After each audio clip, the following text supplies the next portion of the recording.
Well, BRICS leaders are expected to adopt the 15th Summit declaration today. They will also discuss the expansion of this bloc, and the President, Cyril Ramaphosa, will also address a sustainable development plenary, and keeping an eye on all of that is our senior reporter, Siphamandla Goge. He joins us from the Sandton Convention Centre now. Thank you so much, Siphamandla Goge. Of course, yesterday we heard from Standard Bank CEO Sim Chabalala. He mentioned some key points of interest, of course, talking about that BRICS currency as well, saying that, there will be some challenges to establish something like that. But basically, what can you tell us from yesterday and what Sim had to say? So technically, this summit gets underway today, officially. Yesterday, it was all about the BRICS Business Forum. You had a number of people involved in business, economics, finance sectors coming together to discuss possible opportunities of collaboration, areas of collaboration as well as cooperation.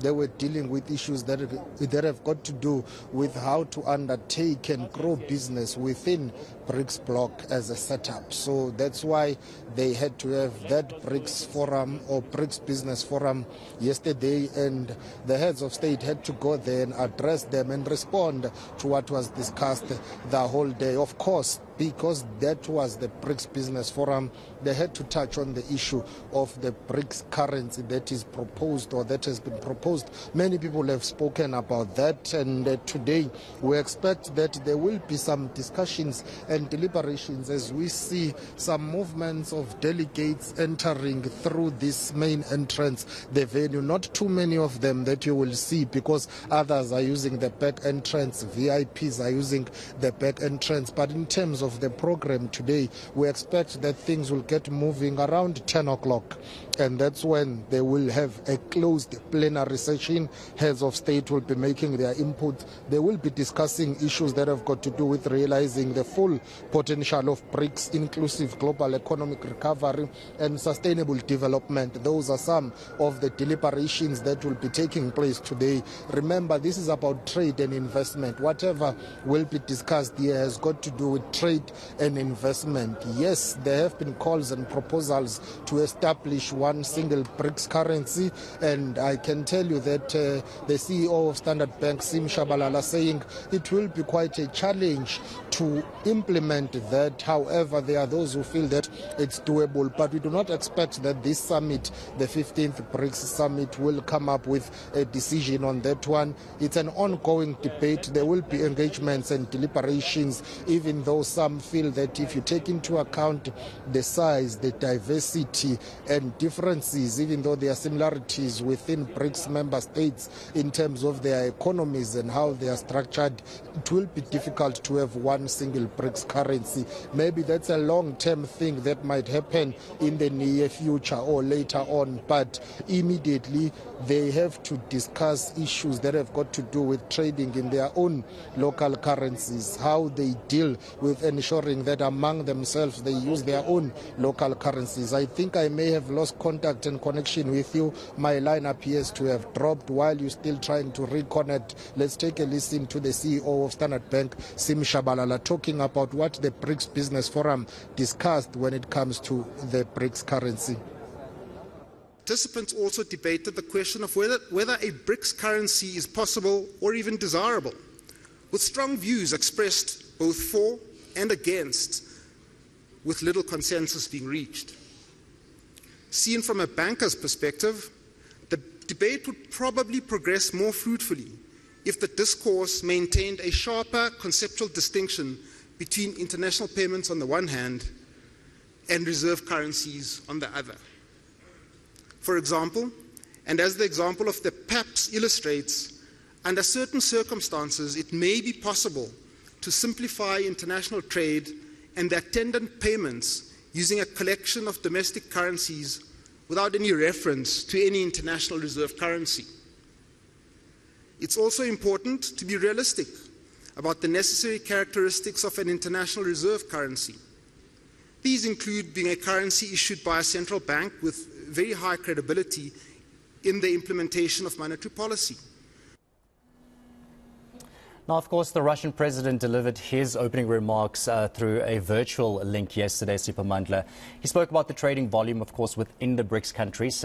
Take us through maybe what he had to say. I also want to, maybe place some focus on the fact that he was also lashing out against the West and those sanctions that are imposed on Russia, of course. And he also mentioned that, again, it's not something new that he mentioned, but the 50 tons of grain that he will be supplying, of course, to 6 African countries. Of course, we know that Russia pulled out of that agreement, that grain agreement, where they will, of course, not be allowing Ukrainian ships basically to pass through the Odessa Black Sea to get their grain supply out to the rest of the world. But, a lot of complicated things are happening up north and in the west when it comes to the Russia-Ukraine war. And a lot of focus was, of course, on President Putin's speech yesterday. Well, indeed, the speech by the president of the Russian Federation, you will have to pardon me here, there is a very disturbing noise here. We appear to have fighter jets hovering over us here, something that we are not used to in South Africa, but I guess it's a show of force by the South African government to say we do have air power, we do have air support. Well, yeah, indeed, but it's very distracting. However, let me tell you that the president of the Russian Federation was saying, well, Russia will continue to work for the strengthening of cooperation between and among BRICS member states in ensuring that the trade volumes, they increase between and among these countries. Yes, he had to touch on the grain deal, saying initially Russia had a certain view and Russia is still very much, aligned in terms of trying to ensure that the country supplies those 6 African countries that need those supplies urgently.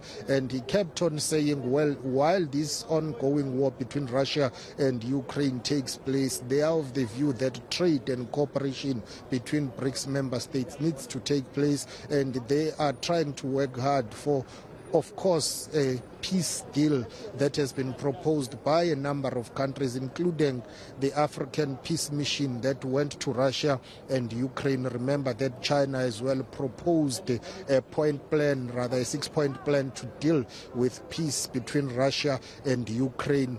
That conflict continues to have a negative impact in terms of the global economy.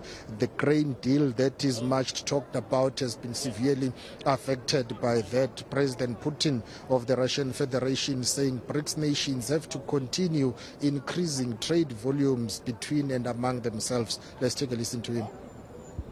Trade volume with the BRICS partners has increased by 40.5%. and reaching the record of 230, even more than 230 billion. And the first half of this year, it grew by 35.6% as compared with the same period in 2022, and it reached $134.7 billion. I would also like to point out that the share of the BRICS countries, with their population totaling more of 3 billion people, now accounts to nearly 26% of the global GDP. And our 5 countries are ahead of G7 in terms of purchasing power parity. Thank you so much, eNCA senior reporter Siphamandla Goge. He is in Sandton. Of course, also one of our reporters there, keeping a close eye on the developments. The BRICS Summit, of course, second day today. But like Siphamandla said, today is the actual day where there will definitely be more important issues to be discussed. The 15th BRICS Summit taking place here in South Africa, Johannesburg. That, of course, Russian President Vladimir Putin, he isn't here in South Africa physically, and that address he delivered virtually yesterday. And, of course, he is represented, though, by his minister, his foreign minister, Sergei Lavrov. But more on BRICS stories and other news coming up here on Newsleak, so do stay with us. We'll take a